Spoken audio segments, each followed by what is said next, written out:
এই যে আপনারা যে হাতি হাতি করছেন, বাংলাদেশের মানুষ হাতি করতেছে, হাতি তো অ্যাকচুয়ালি একটা জামাতের প্রোডাক্ট, ওটা একটা জঙ্গি।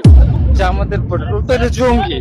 এই যে বললো যে হাদি হাদি বাংলাদেশের মানুষ যে হাদি হাদি করছে, হাদি তো ছিল জামাত এবং জঙ্গি। আসুন তার ভাষ্যটা একটু বিশ্লেষণ করি, এখান থেকে আমরা অনেক সত্য পেয়ে যেতে পারি।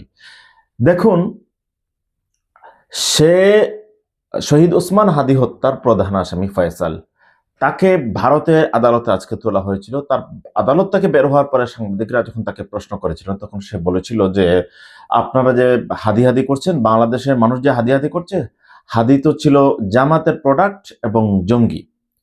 তা হাদি ভাই যে আসলে জামাতের প্রোডাক্ট ছিল কিনা সেটা তো আমরা বলবো না, তবে হাদি ভাইয়ের যে কার্যক্রম, হাদি ভাইয়ের যে কথাবার্তা ধরন, জীবন আচরণ, সেটা জামাতের লোকদের সাথে মিশে যায় বা মিলে যায়, সেটা অন্য কথা।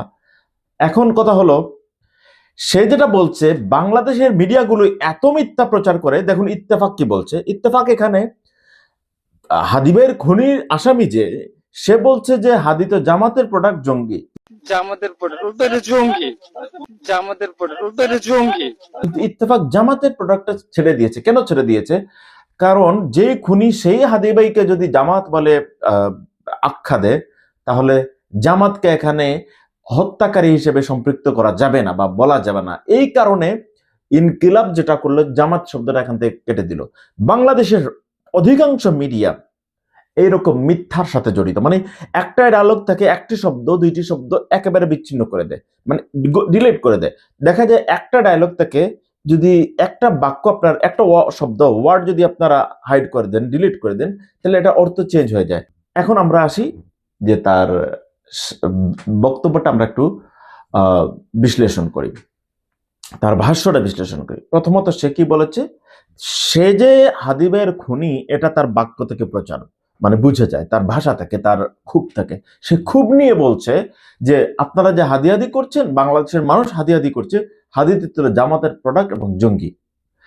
জামাতের প্রোডাক্ট ছিল কিনা সেটা জানি না, তবে হাদিবা যে জঙ্গি ছিল না, এটা তো বাংলাদেশের প্রত্যেকটা মানুষ জানে। জঙ্গি কি সেটা অন্য কথা, কিন্তু সে যে জঙ্গি, যোদ্ধা এবং টেরোরিস্ট, সন্ত্রাস, এরকম কিছুই ছিল না হাদি ভাই।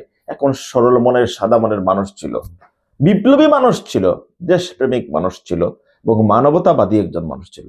কিন্তু এই মানুষটাকে, একজন ভালো মানুষকে, সে যখন ক্ষোভ নিয়ে বলছে, এই পর্যায়ে এসে তার চেহারা, তার চোখ, তার গাল, তার দাড়ি, তার চুল, তার মুখের আবরণ, সবগুলো অবয়ব, সবগুলো দেখেই বোঝা যাচ্ছে সে হচ্ছে মার্ডারার, সে হচ্ছে খুনি।